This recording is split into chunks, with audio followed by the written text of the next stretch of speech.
Now, this is a test I have been wanting to do for a while. Grand Theft Auto 5 remains one of the biggest, most complex open-world games out there, not to mention an insanely popular one, and therefore remains a bit of an intense game for low-end computers. What better game to put the Intel Celeron IntelHD combo that I have been so enamored with the past few weeks? You might be surprised at the result we get, with some sacrifices. Welcome to the LowSpecGamer, the show where I find ways of reducing games to make them run on low-end computers under their minimum requirements, and on this episode, we're coming back to GTA 5, this time on an IntelHD. GTA 5 is a 2015 game running on the Rockstar Rage engine, and it asks for a 2.4 GHz Intel Core 2 quad and at least an NVIDIA GeForce 9800 GT. That's lower than I remember. I guess the minimum requirements of the newer games have burned me out. I'll be using the $20 Intel Celeron G1840 with its included IntelHD, and this is going to turn out to be an interesting choice, as you will notice in a second. I'm going to start with all the settings to the lowest as usual, but on my old GTA 5 video, which I hope you never watch because it is one of the first videos I made, I cringe every time I see it, and I had no idea what I was doing, and it's somehow one of my most popular videos. Where was I? Oh yes, there are a couple of things I missed or failed to explain there. The first thing I wanted to talk about is frame scaling mode under advanced graphics. I did not know about this before, but this setting is basically an internal resolution scaler that will allow you to cut the internal resolution while leaving a readable UI. Very useful if you have a low-end GPU. I'm going to leave the game on 720 and internal resolution at half. While benchmarking, I'll notice the GPU bottleneck most still sections of the game, but any part that involves moving around the map causes this poor cheap CPU to struggle to keep the game going, which leads to a ton of stuttering in these areas. This was surprisingly fixable by using an Fps limiter. If you can get the game to at least close to 30 FPS, you can set the B-sync of the game to half in order to limit the game to 30 FPS, and the stuttering will be gone. If you're closer to say 20 and you want to limit it there, you can use Afterburner for that by adding GTA 5 to Returner options and setting a limit.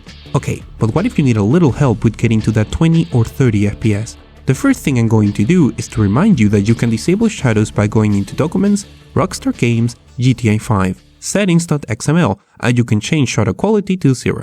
This already represents a huge boost and will work while playing offline. The other things are a couple of mods I had not tried before, but these are offline only. All the mods and tools needed are in links in the description.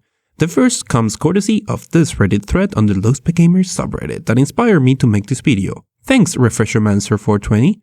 You can install a trainer, which is a script that allows you to manipulate the world of the game. This is usually used for horsing around, but you can also use it to give you an unexpected FPS boost. To install a trainer, all you need to do is to download this hook and move these two files into the directory where you install GTA 5. I will be using the simple trainer by moving these two files downloaded from there into the installation directory.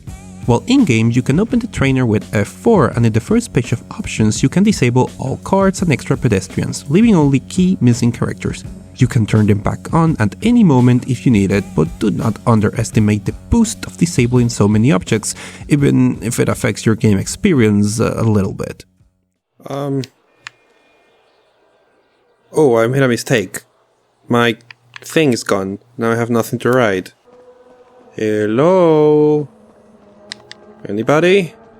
This is like a weird, unintentional zombie apocalypse game. And as I can see, like, things aren't important for the map are still there, like this Pinewood tourism thing, but everything else is just gone. You can make this change default by going into the settings file of the trainer and changing no cars and no pets to 1.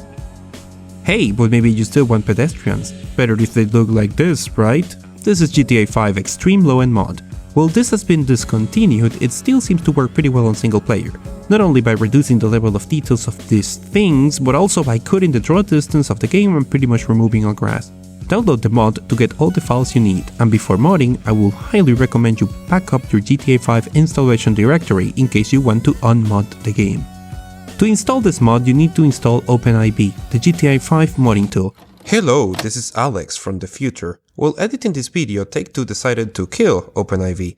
I decided to leave this part on the video anyway because it is interesting, but be aware this mod might or might not work. If there's any way to still use OpenIV, I will leave it in the description. Back to the video. After you have it installed and specified where you install GTA 5, you can press this button over here to enter edit mode and install the plugins needed for the mod. Do not try playing online with this installed, don't say I didn't warn you. The file structure itself will tell you where to move the files. For the grass removal, you take these files and move them into common.rpf data. Then these files need to be copied into update.rpf, common, data, time cycle. Just move them all over. And finally, for the blocky NPCs, you have a bunch of options. I will use the most extreme low-end one. This file will go into the data folder inside update that we were just a moment ago. That's a good-looking tree. Also no grass. This is going to be an interesting trip. The game's doing really well with the FPS limiter. I want to see what happens if I remove it. See, you can see the micro stuttering that I commented as the CPU is trying to catch in. Performance is much better than I expected so far, but you can see how it freezes from time to time when it's trying to do new stuff. Still pretty, even without that, it's pretty manageable. Oh dear. We are reaching the limit of the loaded world. Yeah, the game's having a lot of trouble loading. So I'm going to just turn that back in. See? Butter smooth performance. Yes. Gee, this is really interesting. Good thing I have. Whoop! Now this is a much bigger challenge than I expected. Oh, there it goes. Load it a little bit more. I just needed a little bit of time, I guess. Well, this is going to be a bit of a challenge, isn't it?